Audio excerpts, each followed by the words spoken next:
Welcome to Discover Barnstable, the official podcast of the town of Barnstable, a podcast where you can meet the people who steward the programs and services for the town of Barnstable that connects us to our quality of life. We invite you to join the conversation as we navigate the municipal government, our community pathways to help you discover Barnstable. I'm Paula Hersey, and today I'm joined with our guests, Recreation Director John Gleason and Assistant Recreation Director George Noonan, as we explore this week's topic of discussion, Barnstable Recreation's award-winning lifeguard program and the steps to become a lifeguard for the town. Welcome, John.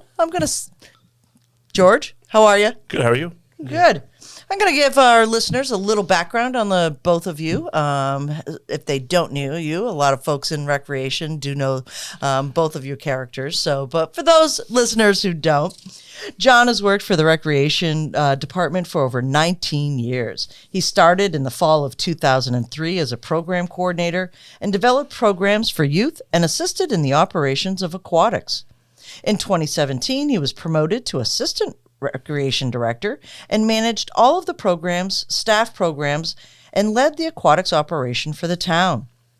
He was awarded the 2021 Massachusetts Recreation and Parks Community Professional of the Year, and a year later became the fourth recreation director for the town. George started with the town of Barnstable as a program coordinator in January 2005. He was the first rink manager of the HYCC, and then, when the position was eliminated, came back to be program coordinator. He was named assistant director in the summer of 2022 of the recreation department. This will be his first summer running the aquatics program. Welcome, gentlemen. Yeah, thanks for having us. Congratulations on becoming assistant director for recreation. Thank you very much. It's truly an honor. Excellent. Great crew over there. I know people are really excited to kind of listen in on this podcast today. We have an award-winning lifeguard program. I would like to have John tell us how many, this isn't on our question sheets, but how many times have you won the life-saving competition? I believe we've won 14. Unfortunately, we haven't run it the past 2 or 3 summers due to COVID. Right. And last summer, we were trying to run it with all the other towns, but due to lifeguard shortages and other communities, we decided that it probably wasn't the best to host it. But we won, I believe, 14. We won 13 years in a row. And that was pretty spectacular to be a part of, those teams and help the kids out with the competitions. Right. And if nobody's ever been to one of those, they are exciting. There's all sorts of skills that are demonstrated. Oh, absolutely. I mean, the athletes that you see at this competition are second to none. Obviously our own town of Barnstable lifeguards, right, but to see the other lifeguards from like the National Seashore or Nauset or Truro, Wellfleet, and some of our local competitors that we compete against with the non-surf beaches like Dennis and Falmouth usually have some pretty good competition as well. So it's a great event, and I hope we can get back to it at some point. Well, let's hope this program we can get our lifeguard positions filled this year and get all of our beaches with lifeguards, and there's some ancillary positions there as well. So we'll dive right in right now. Yeah, sure. So Barnstable is home to some of the most beautiful and accessible saltwater and freshwater beaches. Barnstable's lifeguard program is the backbone to making sure our beaches are safe, clean, and enjoyable for our residents and visitors. John, tell us a little bit about the history of Barnstable's lifeguard program. You've been involved in this for a long time. Yeah, so I mean, when I first started 19 years ago, I was hired as a program coordinator and then to assist the assistant director at the time, Patty Machado, with the aquatics. And I think that's where the conversation first starts, is with Patty. You have to give a lot of respect to Patty as the assistant director, and then, the director and what she instituted for the town of Barnstable as far as the aquatics operations. She instituted a lot of the safety precautions with, runs from runs and training, and the way we, do rotations of the lifeguards on the towers and how many lifeguards we need at each beach. So a lot of what we do comes from her. So without mentioning her name would not do it justice. So have to mention Patty for sure. And then along the way, through Patty and myself and training these people, we've had a lot of quality individuals work for us that have been, basic lifeguards or head lifeguards or supervisors. And, Patty and myself at the time could only, we only can do so much. We're only 2 people with 13 locations and at the time 100 lifeguards to manage it all. So we really relied on a lot of the head guards to manage the sites, and they did. But everything they learned was from Patty.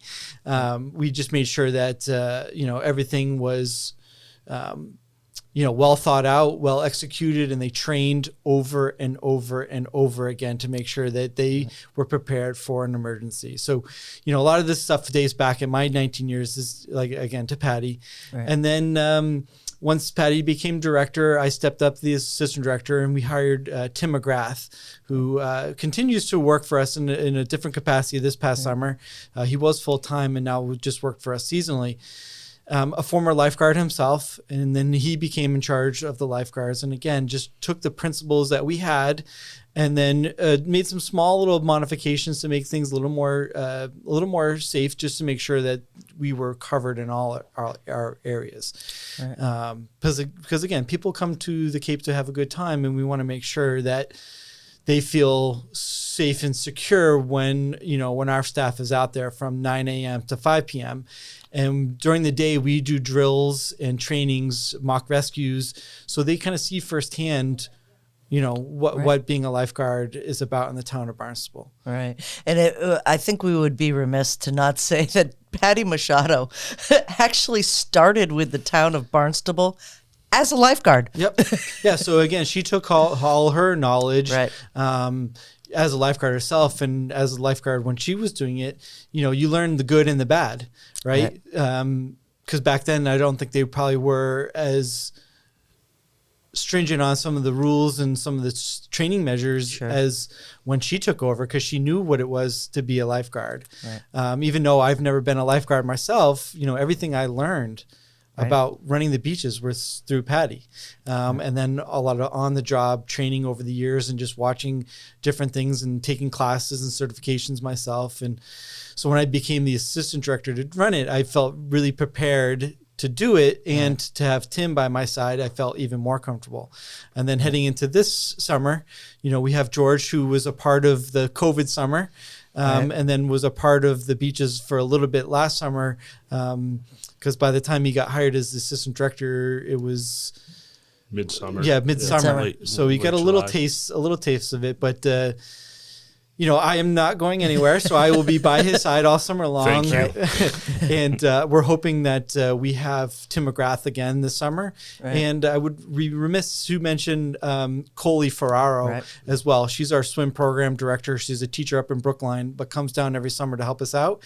And even though her title is a swim program director, she does a lot more than just that. Right. She keeps the lifeguards' schedules accurate and complete, making sure that they have everything they need as well. So again, it's not just 2 people focusing on lifeguards. Now it's that extra person that can really help us out as well. So, we've had a lot of help and support over the years to make sure that Barnstable is, number 1 or very close to it. Definitely in New England. I'll stretch beyond Massachusetts and say we're close to number 1 in New England. There's a lot of good places like up in Maine and other areas that are really strong, but I feel like we're second to none. Right. So it's a quintessential summer job. How does an individual know if they're qualified to become a lifeguard? Are there certifications required? What are the job responsibilities? George, I've seen you at the YMCA during tryouts, and we'll talk about that a little later in the podcast, but kind of walk through either a young college student or maybe a senior in high school, or possibly, maybe somebody who's just here for the summer and wants a summer job, or a parent. How do you get started in this? Well, the quick answer is, you have to be 17 years old or 16 with a year previous experience as a lifeguard to qualify for the town. Okay. If you're 15, you're old enough to become a lifeguard 8. Now, you can get certified through the American Red Cross or the YMCA, or we might try to run a couple programs for lifeguard certification as well. We do a couple classes in the summertime for kids who might be interested in becoming lifeguards. But like the other side of that is like there are a lot of kids out there that, you know, think about a career in public service or, you know, like being a first responder, EMT, firefighter, police officer. We've had lifeguards that did that before they became a first responder. So, you know, it's one of those things where if you have an interest in community service, helping people, you know, being a role model, things like that, I think is what draws people to this field of being a lifeguard. I think it's one of those things where you want to try to keep an eye on people and keep everyone safe. That makes you want to become a lifeguard. We always talk about this during, you know, tryouts and stuff with the kids too, and it's like you have to be pretty confident in your abilities to sit in that chair. And like we will help you develop that confidence when you come to work for us by training you, by, you know, working with you and making sure we're going to improve your physical conditioning, your mental conditioning, things like that. But, you know, there's a certain thing that draws people to this position. I always remember, like, when I was growing up in Barnstable, was Barnstable High grad, the kids that always went to be lifeguards were always like, they were very heavily involved. They were always active. They always wanted to do stuff. And, you know, they were always people you looked up to. Right. So, you know, I think, you know, the easy part's like getting the certifications and things like that. But like the hardest part is like really wanting this job. All right. So some of the certifications can include basic life saving, I would imagine. CPR, first aid. Right. There was a lifeguarding class. John and I actually just took it last fall. It was an interesting experience, to say the least. You know, at 48 years old in a pool trying to pull a 100-pound dummy out of the bottom of a pool up and do it the right way. I mean, this is legit training. So I mean, this is legit programs, and these are legit skills. And you know, I have a way better understanding of what I'm getting myself into this summer after doing this class. Yeah, it was real eye-opening for both of us because, you know, like I said, we were not lifeguards, and we went through the class and got trained to be certified lifeguards. Not that you're ever going to see George or myself in a chair. You're right. Nope. But now we have a better understanding of it all. And one thing I want to mention, too, is the misnomer of like you have to be like on the swim team or you know, those sort of things to become a lifeguard. Obviously swimming is a big component of being a lifeguard and having to save lives, but you don't have to be a world-class swimmer. You know, we've had plenty of lifeguards over the years that were cross country and track athletes, basketball players, football players, just your daily recreational swimmer that grew up through our programs and liked to swim in the ocean or in a pond, but weren't on the swim team, that weren't going to the YMCA swimming, you know, 5 days a week all year long.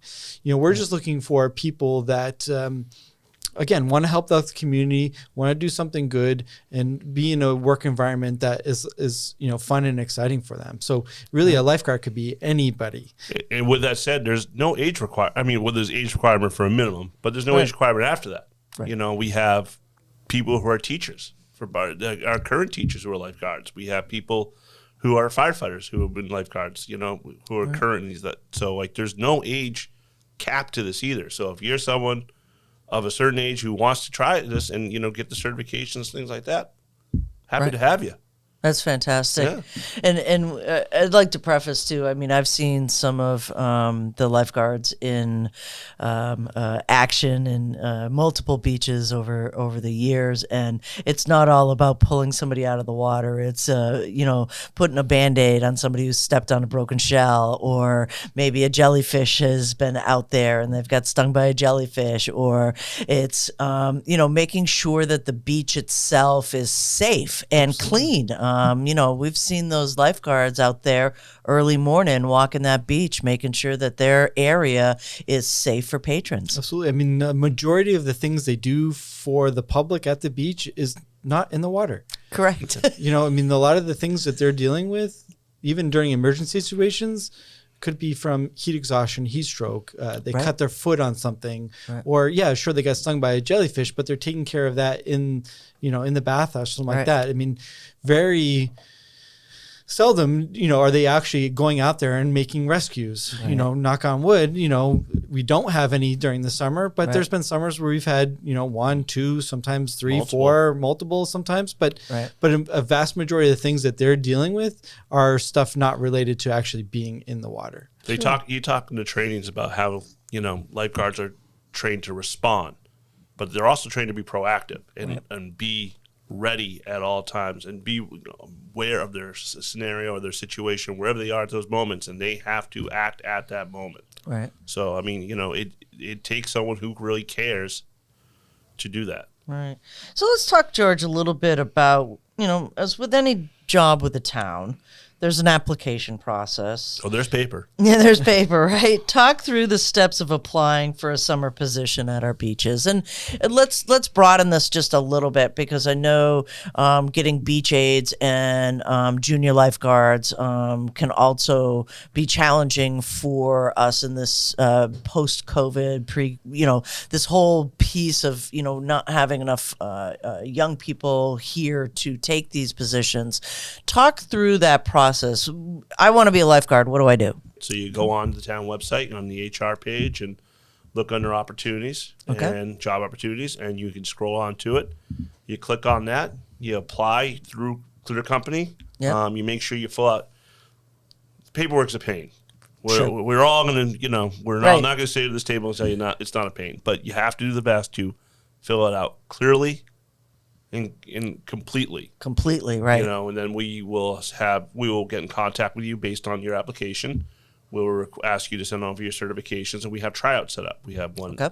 We have 3 tryouts set up: April 29th, May 13th, and June 3rd. I believe are the dates. Okay. And they take place at the YMCA Cape Cod. We do it in pool in the morning this year. It's a little different. We usually do it the other way, but this year, because of the schedule, we're in the pool in the morning on those days. And then in the afternoon, we're back at HYCC, where they take a test on their lifeguarding skills. If they've never worked for us before, they have to do an interview.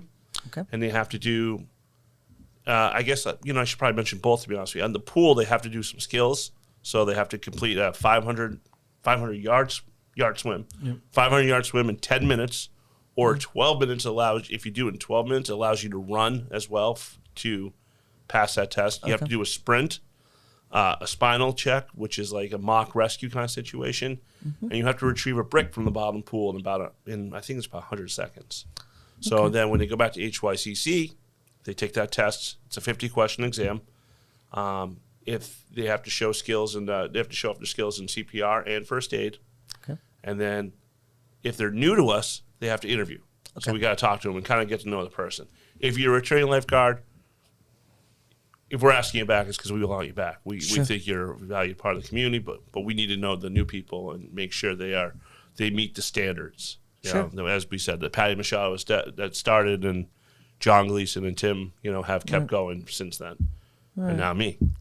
Excellent. So physical fitness, life-saving, swimming skills, the tryouts are an important part of the process, and really, George, you explained it pretty well. Is there anything else you want to add to that, John?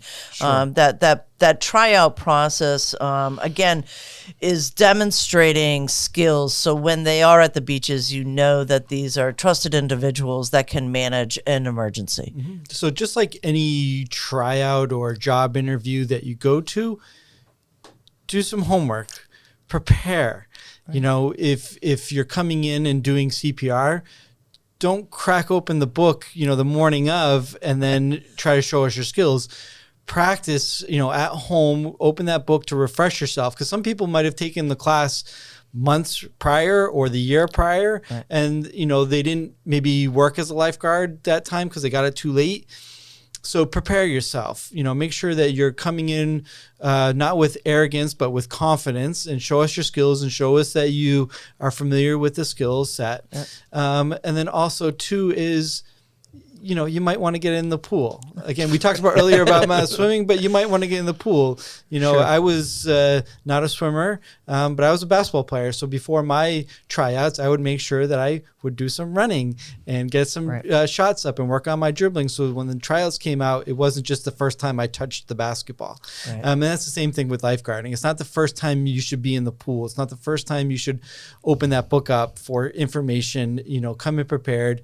Also too, at our tryouts, it really helps that you get, if it's someone new, get with someone that has worked for us in the past and pick their brain before you go into a room to help answer some questions, or do it with them. We do some of the stuff in partners.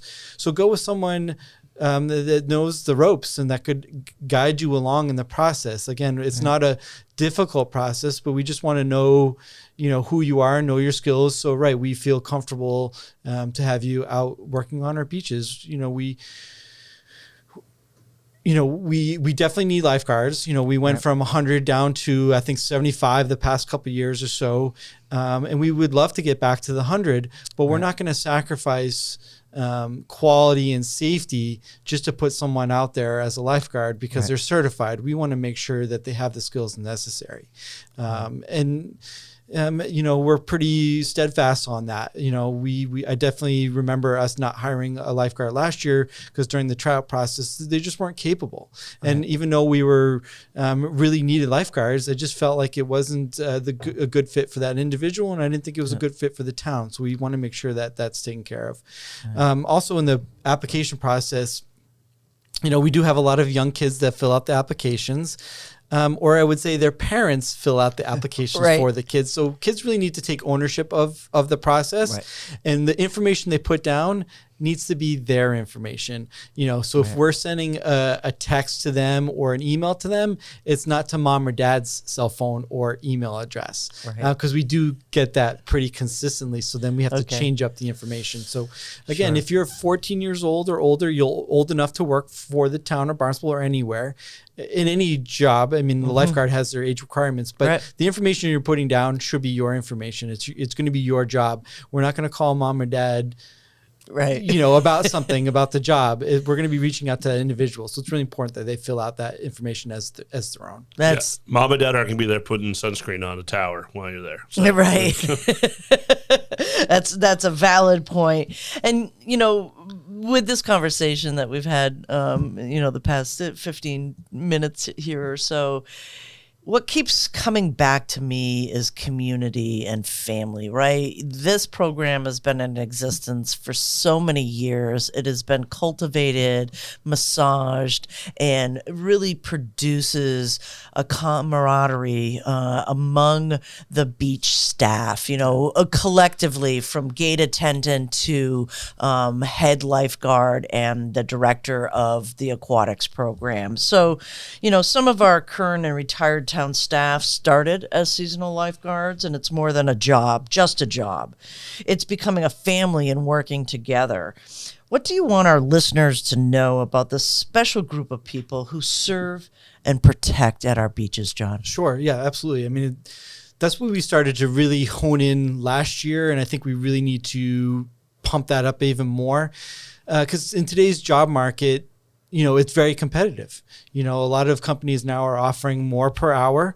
I've been using Chipotle as in my example of the past year or so because they pay pretty well. And all you have to do is say, do you want, white rice or brown rice? Do you want black? It's really simple. But these lifeguards have certifications, go through training, and their salaries are somewhat comparable to some of those places. So we've really started the notion of it's more than a job. Yes, they're getting paid pretty well. So this summer they're going to be, the basic lifeguard will get $19 an hour, which is very competitive throughout the Cape. But we want them to know it's just more than just getting that $19 per hour. It's getting that sense of community, getting that sense of their second family, their home away from home. So when they come to work, they're going to come to a place that they're, welcome, they're wanted, they have friends or established new friends. And a lot of them walk away from this job still to this day saying that this was the best job they've ever had. And, these are people that are in their 30s, 40s, or even older, that they still talk about their fondest memories were for working for the town of Barnstable as a lifeguard. So we just really wanted to stress that. And we do a lot of things to help build that. We do an annual, started a couple years ago. We started an annual, at the time it was a beach volleyball tournament. Right. It's since kind of moved to indoors because we don't have to contend with the weather. Right. We've had a couple times we're like, oh, we're going to have it this day, and then it rains, or there's a thunder and lightning storm. Right. So we kind of moved it indoors. And it's all the beaches will form their own volleyball team. So it'll be like Dowses versus Craigville and the office staff versus whoever. And we do a tournament like that. Right. And the kids, the staff, they love it. And even if they're not playing, they still come and they cheer on their beach and have a good time. Right. The beaches do their own stuff on top of things. They'll go, they'll go mini golfing. They'll go out to get ice cream with each other. They'll go out to dinners. They'll have like a weekly, dinner at someone's house to get together. They train on the job together. They go on runs. They pick trash together. Right. They deal with stressful situations together. I mean, they really form this tight bond. And, now George, myself, Kelly Crowley, who's a part of the aquatics operation as well with the gate attendants, BJs, we just really try to foster these, relationship with these kids. So it's we care about them now, but we also care about them in the future when we're constantly writing letters and recommendations for them, getting them internships, getting them full-time jobs. And we're saying, okay, yes, you're with us all the time in the summertime, but come see us in the wintertime when you're home from your college winter break. Stop in and say hello. Let us know how you're doing. Or now you're married with kids and you're in our swim program, and we can talk to you about the good old days of, when you were a lifeguard. We always make a joke with people, like, hey, your child's in the program. You want to sit at tower today? A little bit, a little time's sake, But, what's great about the aquatics group, and, I saw this for all the years I worked for the town, where I'd be like, when I ran the camps for the town, or where I'd go to the beach. The aquatics group was like always a very accepting group, and like, always open their arms up for someone else to come in, and they welcome and they include you. And there's always that nice feeling of family in that. And that family goes on and on and on. Like for years, I mean, I'm friends with some of them on social media and things like that. And these were people I only saw like 3 or 4 times a year back in my previous position. My current position, I'll see them a lot more. But, they're always together. Right. They're always pumping each other up. They're always telling each other what a great job they do. They're just, it's that feeling of cohesion that always happens. They're also very competitive with each other. Like, Douse is a way better beach than Koval's, or, Waquaka is awesome, and, Joshua's, or whatever beach it is. They take such great ownership and pride in their beaches and their assignments. So it's a nice feeling. We have seen a lot of aquatic staff over the years go on to positions of, importance in the town. Sure. We've seen them, in the community. I mean, there was a rescue last summer, and there were 2 former lifeguards that were on scene for Comp Fire for Craigville. So it was just, they're nice. It's nice to see. Then they'll stop and tell you, that, hey, lifeguards did a great job here, and it's great. And they'll say to you at the end, boy, I miss that. Yeah, I miss that. The circle of community. Yeah, right. It's just great. And, we've talked recently about trying to get some of those alumni back together and doing something like that, and bring the old aquatic staff together and be like, hey, remember the days, and Sure, I'm sure Dr. Nate Rudman would really enjoy that. Oh yes, he talks about it every year. Well, I keep talking about it for the past couple of years now because I'm going to speak it into existence. But I think 2025 we plan on trying to start every 5-year reunion, so people can come back and we can all get together again. That's fantastic, because it's you think about it. You have 100, for a long period of time, you have close to 100 lifeguards, and you have them over and over and over again. I mean, how many people has Patty, myself, Tim, George, and others, how many people have we interacted and fostered these relationships over the years? I mean, thousands of individuals, and we would love to kind of rekindle those sort of relationships too, for those people that have move to, out of state or different areas. It would be great to get them back. And one thing I want to mention too, because I think it's not it's the right place to, because it's a work environment, Sure. but we've definitely had lifeguards that have gone on, obviously be in each other's weddings. We've had lifeguards that have gone on to get married, that have children now, that their kids are now in our swimming programs. And so I always go up to them and say, okay, so, how many more years before your kid can be a lifeguard, and keep that tradition going? I mean, we have a lot of legacy. So you mentioned, Dr. Redmond, his two daughters were lifeguards for us. We've had countless other lifeguards that their mom or dad were lifeguards. Right. And it's always nice to kind of keep that, keep going. And we had the Misgives for a while. Their whole family was either working at the beach, or Mrs. Misgive was working in our leisure program as the nurse. It's just great to see all that and to be a part of it. That's fantastic. And if folks really want to watch that competition of your Barnstable Lifeguards in action, check out Barnstable Recreation on Instagram when they start to do their reels and competitive reels at the beaches. It's probably one of the highlights of the year, is that they sing, they dance, and you get to choose which beach is the best. That competition is pretty fierce every year. Yeah, I mean, with COVID, we had to find other fun things to do. Sure. Because we didn't have the competition, or you couldn't do certain things. So we started doing some challenges and stuff like that, making their little TikTok or something like that to kind of spice up, work and make it even more enjoyable. And the kids love doing it. That's fantastic. So now we get to the fun part, but this has been fun. Right? Having a great time. Okay, so we got some rapid fire questions, and I'll choose John first. What's your favorite time of the day? All right. So I think I had this question last year, and I definitely said it was the morning because I get to be up with the kids and prepare them for school. Right. But I think that still holds true. I love getting up in the morning. My wife's a teacher, so she's up and early. So while she's getting ready, the kids are getting ready, I'm making them breakfast, getting their school lunches ready. And then my two oldest are in high school, so they go off together. But then I get that alone time with my youngest daughter, Keegan. And we get to kind of spend a good hour together getting ready for school and then driving her in. So definitely the morning is probably the highlight of my day. And what was your first concert? My first concert, so I am not a huge, George and I were talking about this year, I'm not a huge concert person, but the first concert I went to was the Saw Doctors. And if you haven't heard the Saw Doctors, they are amazing.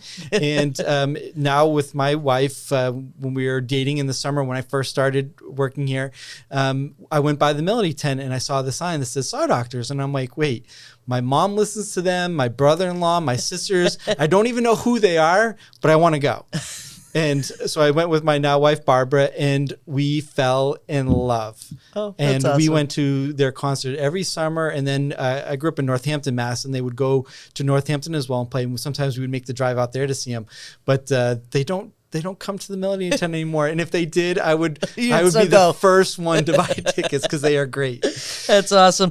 And this one always surprises us. What is your favorite place in Barnstable? I mean, there's so many great places in Barnstable, but I want to say my new favorite place, and I think George would probably know. I really love the pickleball courts in Marston's Mills. Yeah. I am on the younger end of the whole pickleball scene, but on my days off and stuff, when I have a chance, I do go out and play with the group, and they are a very passionate group. Right. But they are just some of the nicest people in the world when you get them, in the right scene, when you're talking about pickleball. When they want more stuff and stuff like that, they can be a little aggressive at times. But when you get to know them more and get to play with them, and they are just such great people. And that experience over the past year playing out there with them has been really fun. Awesome. How about you, George? Your favorite time of the day? I'm a morning person as well. I like to get up really early. I'm usually up about 5:30 every morning, so I usually go for a walk in the morning, a couple miles, just kind of clear your head, try to get your day organized. Come back, have breakfast, get my son ready for school, say goodbye to my wife, head off to work. But yeah, definitely a morning person. Definitely morning. And what was your first concert? All right, this is a bit of a story. Okay. All right. Make it quick. Oh, man. All right. So I was out one night with a bunch of friends. Yep. And, again, I'm not a big concert person myself either. And we were at a place, and we were at this place in Dennis, Carl's Landmark Cafe. It's long since gone. But, it was a promotion, and then this girl came up to us and said, "Oh, you're drinking the right drink. Would you like T-shirts?" And we're like, "Yeah, thanks, great." And she goes, "By any chance, do any of you guys like Poison?" And we're like, "You like the rock band?" And she goes, "Yeah, I have these tickets, and I've never been able to give them. I can't give them away to anyone." We're like, "Yeah, we'll take them." So that was my first ever concert. I will say I was probably the only person there in boat shoes and like a polo shirt too. So, but it was a great show and it was a good time. So, Excellent. And how about you? What is your favorite place in Barnstable? man, my wife and I and the kids, in off season, of course, we like to walk our dogs down on Long Beach. It's just a great walk. We love the tree that they do at the holiday times. There's a lot about like just that, like those views. Yeah. You look out in Nantucket Sound, you have the river on the other side. It's very peaceful, and it's a very respected place, and just always holds a really nice place in my heart. Besides that, Lowell Park in Katuitt, because I was a Katuitt kid growing up. Right. I always tell the story about my summers where I'd get up in the morning, ride my bike down to Katuitt Elementary for a Kettleers clinic, and then after that, we'd stay play baseball, maybe ride bikes over to Loop Beach and go for a swim. And then I was back over to Lowell Park for the Kettleers game. And then, my mom would have to come pick me up at like 8 o'clock, and I'd be filthy dirty and like sticky but next day get ready to do the same thing. So those are definitely two of my favorites. Thanks for spending time with us and listening to Discover Barnstable, the official podcast of the town of Barnstable. We hope you found a new understanding of how your municipal government works to protect, engage, and enact for you and our community. Be sure to drop us a line at podcast@town.barnstable.ma.us and let us know what you would like to learn next. Till next time, go discover Barnstable.